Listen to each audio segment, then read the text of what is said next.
Live from New York, it's the show that wants to read you a tweet. The 49ers believe QB Mac Jones is still capable of being a starter. Oh, Wilds, don't put it in the show. You don't control this part of the show, do you? No topic bars or anything. Hey, when's the last time you heard that? Oh, Sam Darnold? Then what happened? 14 wins, and now he's starting in Seattle? Maybe he'll be on Nick's most intriguing games coming up at 4 o'clock. He's not going to see the field. He's behind Brock Purdy. Same with Sam Darnold. It's the Sam Darnold trajectory. Okay, so he'll practice well, and then go to another team next year. 4,000 yards and 14 wins. Sean's reporting this morning that Giannis is open to exploring his basketball future outside of Milwaukee. Here are the details. He's got 3 years left on his contract, which pays him around $175 million. He has a player option for 27-28. So what is your reaction to the report that Giannis is open to leaving before we talk about where he could go? I think this is oddly and kind of sadly, but realistically, the best thing that could happen for the Bucks. Really? Huh. Yes, because they're stuck. They don't have their draft picks basically over the next half decade. Even if one is as optimistic about Dame's recovery as I think Dame is, it's still next year's gone. You know what I mean? Next year's wiped out. And they have no path to get to championship contention during Giannis's prime, and which means their quickest path back to one-day contention is moving Giannis when he is at his value peak or close to it. And I can't imagine he was ever much more valuable, maybe right after the championship. But it's still going to be a historic trade haul. It's not like, okay, he's great, but we saw some cracks this year. No, I would argue he's a better player since the championship. That he just hasn't had the results. Yeah. So the reason I'm saying it's best case is if he doesn't open the door, they can't kick it down. They can't go through it. If Giannis came out on the record and said, I hope to be a Milwaukee Buck the rest of my career, I will never demand a trade, that would be short-term exciting and fun for the Bucks, but long-term, I don't want to say pointless because there's a point having him there, but you wouldn't have this opportunity. So it's a sad moment and a tough moment for Bucks fans, but ultimately I think a positive one, bro. I actually agree with you. They don't control their own draft pick, their first rounders for like the next 5 years or so. Bobby Portis and Brook Lopez will be free agents this summer. They've gone through a coaching carousel. Obviously, it didn't work out with Doc. He's still there, but we'll see, do they make a change? Like, Dame is out basically all of next year. They are stuck, as Nick said. And so this is good for them. And there are teams, now, maybe this is always the case, but there are teams that can present some nice packages. Like, what they should want is a young star or two and picks. And there are teams that can provide them with that. And the fans will, obviously miss Giannis. But the intelligent fans understand what Nick and I said. Like, we're really not going anywhere. And Giannis gave them 12 years. That's 6 more than Kareem, then Lou Alcindor gave them. He gave them a championship, first one in 50 years or so. So, look, you got what you wanted for him. And if you work together, he'll put you in position to rebuild yourselves in the Eastern Conference. And so I actually think it's good for both of them. And good for Giannis because if he does go ahead and say, I want out, this shows to me, this really shows some competitiveness. That, man, I want to be in that top 10 of all-time conversation. His numbers are ridiculous, but he's got to win championships.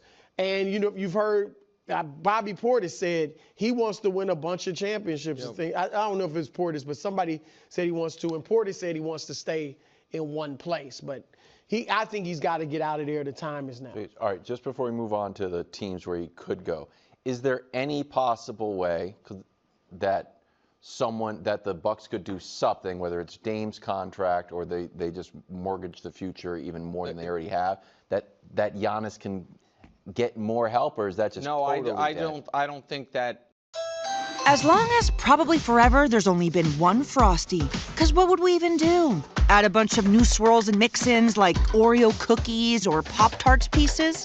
That's kind of genius, actually. For a fresh way to Frosty, gotta be Wendy's. Path exists. I think they are on, to use the mortgage term, they're already on their second mortgage and there are some liens on the property. You know what I mean? Like they went all in smartly to get Drew, and they won a championship. Yep. They then took the little bit of asset maneuverability they had left to go get Dame. They then took a last gasp like payday loan in the Chris Middleton-Kuzma trade, honestly, where it's like, this guy's hurt. At least this guy theoretically can give us a shot in the arm. And so, no, like and by the way, I don't blame them for any of those moves. The Drew trade obviously worked, won him a championship. The Dame move, the day it happened, we all thought it made them the favorites. It just didn't play out that way. And so I understand every step they made, but it got them here. And I think they always knew they might end up here.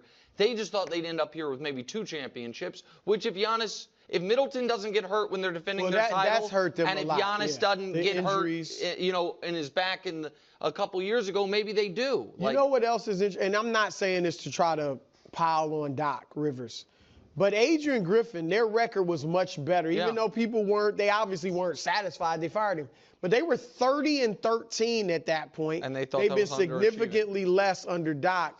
And so I'm not going to say they would have won a championship. I don't necessarily believe that. But it would have been interesting to see how things played out. All right, so let's look forward and see where Giannis could go if he's looking to recreate this championship run. Nick, which teams offer him the best chance to recapture what we're watching right now? Okay, so listen. Basically, all 29 teams would love to have Giannis. So we're going to start with, I think it's 14 teams that theoretically, if he went there, even after they traded stuff away, could contend for a championship. We can show you those teams right now. I said 14, I'm not sure. Oh, it's 13. So Thunder, Cavs, Celtics, Rockets, Knicks, Lakers, Nuggets, Pacers, Clippers, Timberwolves, Golden State, San Antonio, Philly.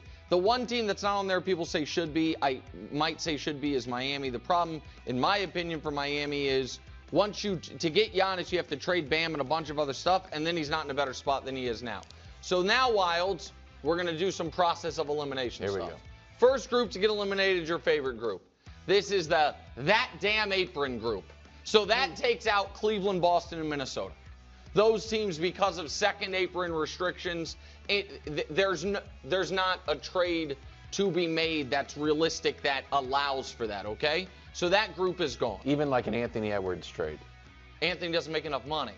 Okay. And you can't, if you are the second apron team, you can't combine salaries to get one. Right. Gotcha. You hate this stuff, so I didn't explain it. Yeah, but I appreciate it. The next group is the bigger group, which is the flatly don't have the assets to give up.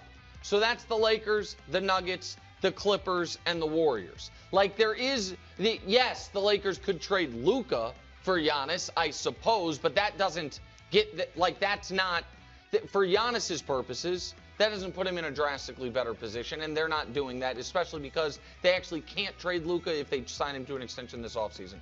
The Nuggets can't trade. There's no one that makes sense that they can trade. Go ahead, Brew. Well, I see 2 teams left on there that I'm a little surprised.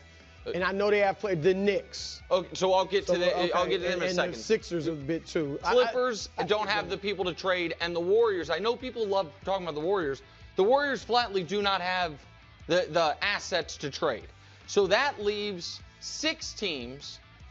We have to eliminate one more, and this is what we call we hate each other, and Halliburton's daddy ruined it. Pacers are out of there. So that leaves us. Not going from Milwaukee. Right. It'd be the Durant thing. Right. A poor man's Durant. You're not even going to a champion. So that leaves Oklahoma City, Houston, the Knicks, the Spurs, and the Sixers. Now I have trades available for all these teams about what I think it would look like, where those teams would still be contenders. I don't know, Brew, how you want to take this. You seemed questioning the Knicks. But well, I understand if you're talking about a Karl Anthony Towns. Yeah. And here's the problem.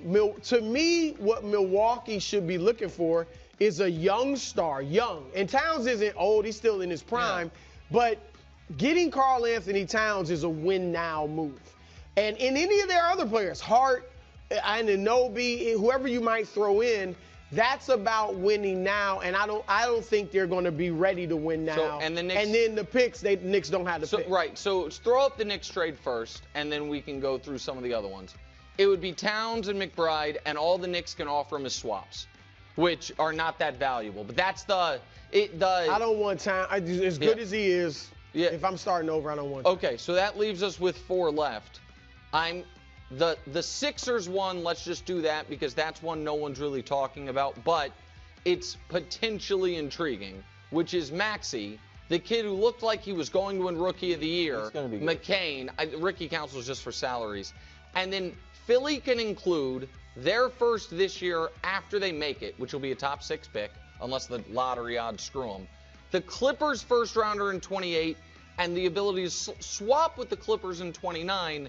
That's depending on how bullish you are about the Clippers. 29. That could be, and how bullish you are on Maxey. That could be intriguing. So, and Daryl Morey's like, get me 3 stars.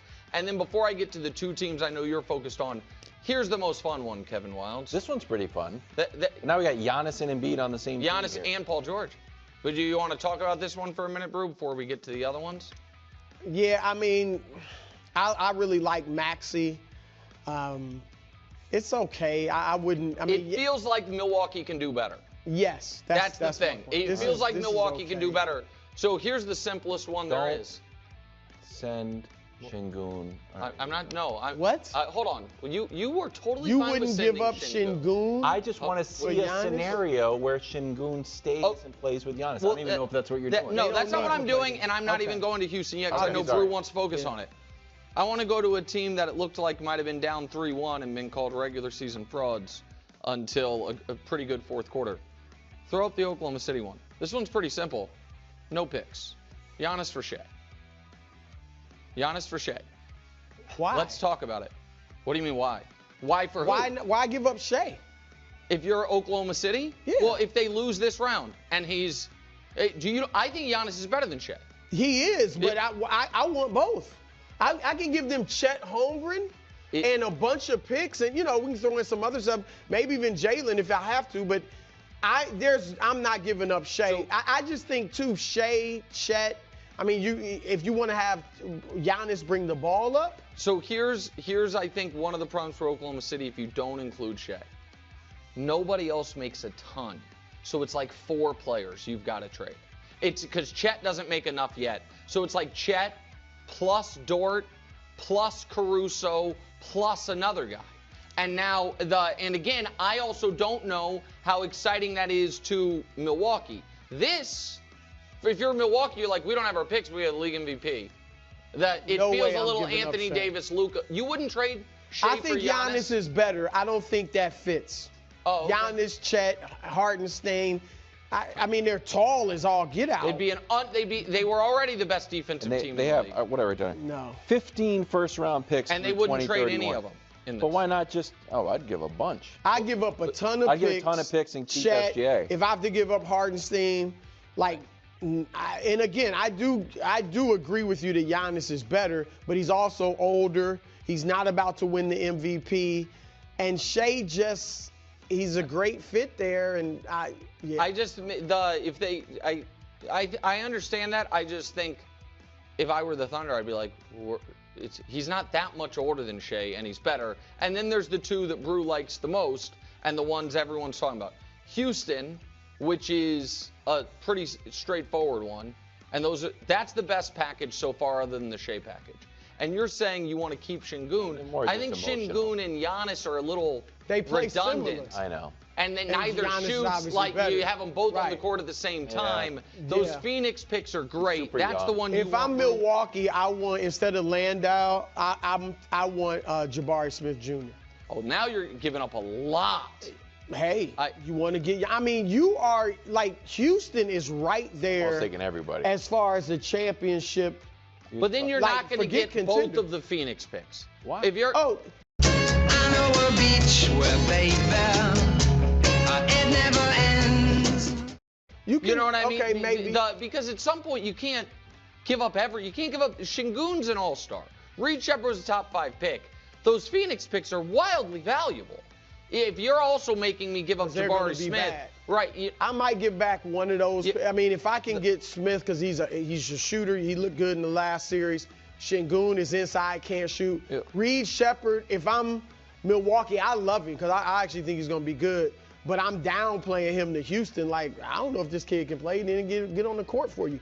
But those two with Jabari, that's like 3 young starters. Yep. And then I got a bunch of picks. So I love that. But there's one more. I might like the other one. All right, here's better. the last one. And this one, it's kind of a potpourri of picks. Keep in mind, you could maybe replace some of those with, depending on how the lottery balls bounce tonight, where the Spurs pick ends up being. Spurs have a 26% chance of top 4 and 6% chance of number 1 overall. Right now, they're slotted at if the lottery stays static, at the 8th pick. So we could maybe change it. So it really depends on, what path Milwaukee wants to take. This is the picks and Stephon Castle built around. Barnes only has 1 year left. Yeah. That's kind of a salary dump. And so those are to me your realistic possibilities. And by the way, before you go, all of these trades work. By that work, I mean salaries match, and they're not fake made up. Like, you put them into the trade machines and they worked. Go ahead. What I would like to see, and I honestly I would love either one of those Texas teams, the Spurs or the Rockets. I personally would love to see them in San Antonio. I mean, can you imagine that defense with Wemby and Giannis? Amazing. Well, that's kind of what I was thinking with OKC. Ridiculous. But neither. I mean, Chet is a good defender, and obviously Hardenstein's playing great against Jokic. But I just think you lose a lot of offense with Shea. Like, who's getting your shot now? We know Giannis doesn't really have a go-to shot. But San Antonio would be phenomenal. If I'm Giannis, I'm like, that's a franchise that obviously is a tremendous franchise. Pop is still there. They've been great with international players. Yep. For Wemby could possibly, and actually should, win championships as a young player with Giannis, and then you transition and he becomes the number 1 guy, and Giannis is with him. It's like a Duncan Robinson. Yeah, kind of. And now, if I'm Milwaukee, though, I like Rockets. Houston's better. Yeah. Şengün is a legit star that I'm not saying he can't even become more than a star. Like, and how much better would he be in the East? Yeah, I mean, he'd kill. And then you're getting Sheppard and maybe Jabari Smith and all those people. Like, if I'm Milwaukee, I want Houston, and I think they'll work with Giannis, and Houston would be an immediate contender right with him. So I think that could work. That's probably what I see happening. Okay. More news as the story develops. Right now we're talking about Thunder Nuggets. Thunder tied the series 2-2 with a Game 4 win in Denver. SGA was great in the 4th. Jokic on one of the coldest streaks of his career, shooting below 40% on 15 or more shots for his 3rd straight game. It's the first time in his career that has happened. Your reaction, bro? Well, we've never seen him struggle like this. And it shows that as great as he is, size, when somebody is as big as him, and I don't think Hardenstein's as strong as him, but, he's got some strength, that bothers him because he's not used to seeing that in Plus today's another NBA. tall guy. Right, so Hardenstein's got you, and then Chet can always come to help. And they're a great defensive team as it is. So you're just not in today's NBA used to banging down low like that. I mean, Embiid destroys him when they play. He goes for 40 all the time against Jokic. And you saw Zubac give him trouble too.